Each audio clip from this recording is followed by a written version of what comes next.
नमस्कार दोस्तों।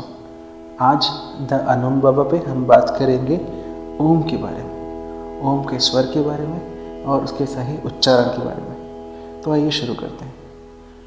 ओम के अंदर 3.5 स्वर होते हैं, जिसके बिना वो अपूर्ण है, यानी कि अधूरा है। तो जानते हैं वो पहले 3 स्वर और फिर हम जानेंगे उसके आखिरी स्वर के बारे में। पहला स्वर ओम के अंदर आता है अ शब्द। तो अ शब्द का उच्चारण जब हम करते हैं तो उसका स्वर नाभि से निकल के आना चाहिए, यानी कि आपको उस वक्त वहाँ पे कंपन महसूस होना चाहिए। ये सही तरीका है अ के उच्चारण का। फिर हम आते हैं दूसरे स्वर पर, जिसे हम कहते हैं ऊ, यानी कि ऊ।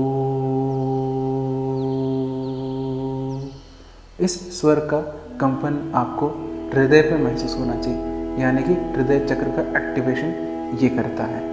तीसरा है म, यानी कि इस स्वर के दौरान आपके थ्रोट पे, यानी कि आपके गले के मध्य में आपको कंपन महसूस होना चाहिए। ये 3 सही तरीके हैं ओम के उच्चारण का। और आखिरी, जैसा कि मैंने कहा था, 3.5 स्वर, यानी कि ये आधा स्वर है शांति, साइलेंस। तो यदि आप ओम के उच्चारण के बाद यदि आधे समय का, यानी कि जितने समय में आपने हर एक स्वर कहा उसके आधे समय का यदि आप शांति नहीं देते हैं, यानी कि आप उस दौरान अपने अंदर एक शांति महसूस नहीं करते हैं, तो ये ओम का उच्चारण अपूर्ण है। इसलिए हमेशा ध्यान रखिए, जब भी ओम का उच्चारण करें हमेशा उस बीच में एक पॉज ज़रूर दें। हर ओम के बीच में आधे स्वर का गैप ज़रूर दें। आज के लिए इतना ही।